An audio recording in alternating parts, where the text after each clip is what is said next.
Baik, di video yang kedua ini kita akan membahas tentang tanggung jawab. Tanggung jawab ini berkaitan erat dengan kewajiban. Lalu, apa makna tanggung jawab?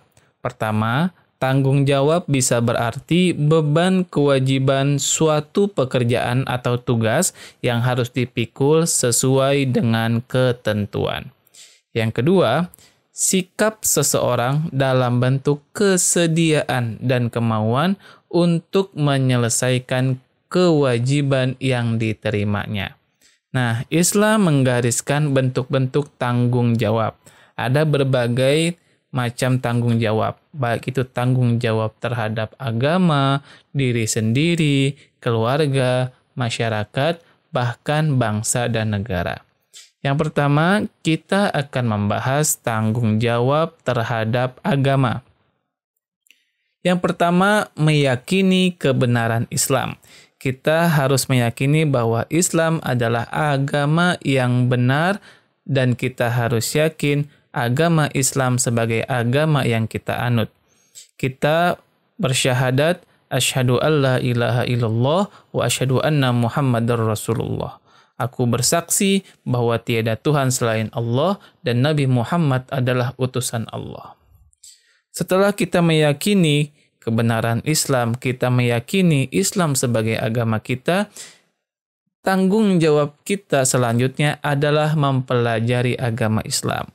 Ya, kita mengaji, membaca Al-Quran, mengetahui isi kandungannya, kita belajar hadis, kita belajar fikih, dan juga kita belajar sirah-sirah keislaman dari zaman Nabi Muhammad SAW hingga kebudayaan Islam sampai saat ini. Setelah kita mempelajari tentang agama Islam, tentang pengetahuan Islam, kita mengamalkan ajaran Islam. Ya, mengamalkan sedikit demi sedikit, baik itu hal yang wajib maupun hal yang sunnah hukumnya. Dan yang terakhir, kita mendakwahkan agama Islam. Kita mengajak kepada orang-orang untuk bisa berbuat baik, untuk bisa beribadah kepada Allah Subhanahu wa taala dengan sebaik mungkin. Selanjutnya, tanggung jawab terhadap diri sendiri. Islam melarang keras perbuatan merusak diri sendiri sehingga merugikan fisik, moral, dan mental.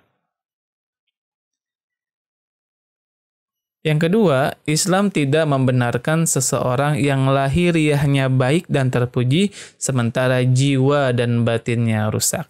Jadi antara jasmani dan rohani harus seimbang.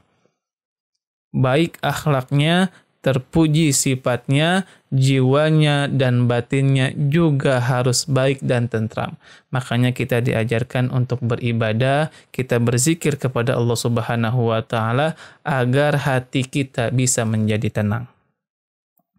Dan yang ketiga adalah Islam menganjurkan kebahagiaan diri harus diupayakan terlebih dahulu, baru ke pihak lain dengan tidak meninggalkan tanggung jawab kepada diri sendiri. Dan yang keempat adalah menyeimbangkan antara memenuhi hak diri dan tanggung jawab kepada orang lain. Jadi antara hak dan kewajiban itu harus seimbang. Kita baik terhadap diri sendiri, juga kita harus bertanggung jawab atas apa yang kita hubungkan atau berhubungan dengan orang lain. Dan yang terakhir adalah nyawa adalah amanah. Karenanya Islam melarang keras membunuh, bunuh diri, ataupun menempuh jalan tercela. Kita harus mengetahui bahwa nyawa kita hidup di dunia dan juga kematian adalah hak Allah. Maka kita harus menjaga nyawa ini dengan sebaik mungkin. Karena segala bentuk perbuatan yang kita lakukan di dunia akan dipertanggungjawabkan di hadapan Allah Subhanahu wa taala. Dan yang ketiga adalah tanggung jawab terhadap keluarga. Pertama, pemenuhan hak pribadi tidak boleh merugikan pihak lain, termasuk hak keluarga. Yang kedua, setiap pribadi yang menjadi bagian dari keluarga masing-masing memiliki tanggung jawab yang harus dipenuhi. Yang ketiga, tanggung jawab terhadap keluarga menempati urutan kedua setelah pemenuhan tanggung jawab pribadi. Jadi, tidak hanya kita berbuat baik kepada diri kita juga harus berbuat baik kepada orang-orang yang ada di sekeliling kita, khususnya adalah keluarga kita. Sebaik-baik dari kalian adalah orang yang baik terhadap keluarganya. Dan yang keempat, setiap anggota keluarga mempunyai tujuan yang sama, yaitu tercapainya keluarga sakinah, yaitu keluarga yang tentram. Jadi, hak dan kewajiban kita di dalam keluarga, kita harus mengetahuinya. Yang keempat adalah tanggung jawab terhadap pekerjaan. Bekerja adalah bagian dari kehidupan.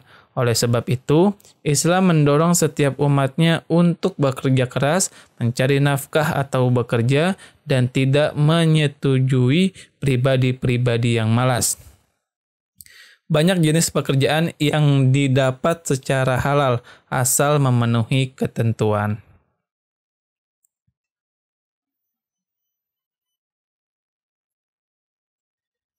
Yang pertama, melakukan pekerjaan dilandasi dengan tanggung jawab, ikhlas, dan harus disenangi. Jadi ketika kita bekerja, kita harus tanggung jawab terhadap pekerjaan yang kita lakukan, ikhlas dalam melakukannya, dan juga harus senang terhadap pekerjaan yang kita lakukan. Yang kedua adalah diusahakan hasil pekerjaan mendekati sempurna. Jadi dalam mindset kita ketika mendapatkan suatu pekerjaan, kita harus menyelesaikannya dengan baik, kita harus kerjakan dengan seoptimal mungkin. Sehingga akhirnya nanti kita mendapatkan hasil yang baik pula. Dan yang ketiga, dilarang bermalas-malasan karena menjadi sumber kemiskinan dan kemiskinan menjadi salah satu sumber keburukan. Jadi dalam bekerja kita harus semangat, ada cita-cita yang harus kita capai, ada harapan yang kita harus penuhi. Ya, kita berusaha untuk tidak menjadi orang yang bermalas-malasan karena bermalas-malasan akan bermuara kepada kemiskinan dan kemiskinan akan menjadi sumber keburukan. Dan yang kelima adalah tanggung jawab terhadap masyarakat. Kita ini adalah bagian dari masyarakat. Setiap pribadi bertanggung jawab tercapainya kedamaian dan ketentraman masyarakat. Karena antara pribadi sangat berbeda tanggung jawabnya. Ada yang ringan, ada juga yang berat. Secara umum, tanggung jawab terhadap masyarakat dapat digambarkan secara berikut. Yang pertama, setiap muslim memiliki kewajiban mencegah kemungkaran dan kemaksiatan yang akan merusak tata nilai pada kehidupan di masyarakat. Yang kedua, setiap muslim wajib beramal ma'ruf nahi mungkar, menyeru berbuat baik sekaligus melarang berbuat mungkar. Dan yang ketiga, setiap muslim harus menyadari kedudukannya sebagai rahmat bagi semesta alam. Dengan demikian, di mana tempat kaki berpijak dan melangkah, terasa tersebar rasa damai yang dirasakan pihak lain. Baik, untuk kode yang pertama dalam video yang kedua ini adalah tanggung jawab. Kode yang pertama adalah tanggung jawab. Mari kita lanjutkan. Yang keenam adalah tanggung jawab terhadap bangsa dan negara. Nah, bagi muslim, adanya negara bukanlah menjadi tujuan utama. Negara adalah alat dan sarana. Pertama, memerankan fungsinya sebagai khalifah. Kedua, menunaikan tugasnya sebagai hamba Allah. Dan selanjutnya, adapun tanggung jawab seorang muslim berkaitan dengan bangsa dan negara. Yang pertama adalah menegakkan keadilan dan kebenaran di tanah air tercinta sebagai panggilan agama. Yang kedua, mencintai bangsa dan negara serta mentaati perintah pemimpin menjadi kewajiban yang harus dilakukan asal ketaatan tersebut masih sesuai dengan tuntunan Allah Subhanahu wa taala dan Rasul-Nya. Dan yang ketiga, ikut serta membela dan mempertahankan kemerdekaan negara. Bagi kita seorang peserta didik, ya kita isi kemerdekaan ini dengan belajar ilmu sebaik-baiknya. Dan yang keempat adalah berperan serta mengisi dan mensukseskan pembangunan di segala bidang. Selanjutnya, kaitan perilaku kerja keras, jujur, tanggung jawab, adil, dan toleransi dalam kehidupan sehari-hari. Baik, untuk kode yang kedua adalah jujur. Kode yang kedua adalah jujur. Kerja keras adalah akhlak Islam yang menghiasi kehidupan umat Islam di masa lalu. Namun, sudah memudar pada generasi masa ini. Banyaknya karya-karya monumental yang menghiasi berbagai perpustakaan besar di dunia adalah bukti nyata dari kerja keras mereka dalam bidang keilmuan. Maka dari itu, ya kita sebagai peserta didik ya wajib harus menuntut ilmu dengan sebaik-baiknya. Yang kedua, kejujuran mengantarkan pengakuan terhadap realitas bahwa dalam kehidupan ini terdapat banyak keragaman. Kita mengetahui bahwa Allah Subhanahu wa taala berfirman dalam surat At-Taubah ayat 105 yaitu, "Dan katakanlah, bekerjalah kamu, maka Allah akan melihat pekerjaanmu. Begitu juga Rasul-Nya dan orang-orang mukmin, dan kamu akan dikembalikan kepada Allah yang mengetahui yang gaib dan yang nyata. Lalu diberikannya kepada kamu apa yang telah kamu kerjakan." Nah, ayat tersebut menginspirasi kita bahwa kerja keras harus dilandasi dengan kejujuran. Ya. Kejujuran ya dalam istilah Islam yaitu sidik ya adalah inti daripada keimanan. Kita mengetahui ada seorang sahabat Rasulullah SAW yang diberi gelar As-Siddiq. Ya, beliau bernama Abu Bakar yang mendapatkan julukan As-Siddiq karena kejujurannya dalam meyakini kerasulan Muhammad sallallahu alaihi wasallam. Kejujuran adalah modal memikul amanah kepada manusia. Kejujuran adalah modal memikul amanah kepada manusia. Ya, jadi kejujuran itu sendiri disebut sebagai amanah. Sebagaimana pepatah bijak, as-sidqu amanah. Kejujuran adalah amanah. Maksudnya, jika kita berlaku jujur, berarti kita telah menunaikan amanah. Sementara kehidupan ini merupakan amanah yang pasti akan dimintai pertanggungjawabannya di akhirat nanti. Selanjutnya, menyia-nyiakan kehidupan berarti khianat, yaitu perilaku yang bertentangan dengan nilai kejujuran. Nah, untuk dapat mempertanggungjawabkan amal di hadapan Allah Subhanahu wa taala, kita harus menjaga amanah dengan sebaik-baiknya di dunia.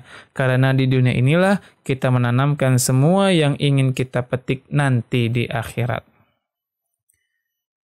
Selanjutnya, sikap tanggung jawab ditunjukkan dengan cara berlaku amanah, yaitu jujur, dan mencederai amanah berarti khianat. Khianat itu sendiri merupakan salah satu indikator kemunafikan. Implementasi di lapangan, tanggung jawab dan amanah harus diberikan kepada yang layak dan memiliki kapabilitas di bidangnya atau profesional. Jika itu dilanggar, yang terjadi adalah kebinasaan dan kebangkrutan. Khianat merupakan salah satu indikator kemunafikan. Ya, jadi kita harus mempunyai rasa atau sikap jujur dalam menjaga amanah.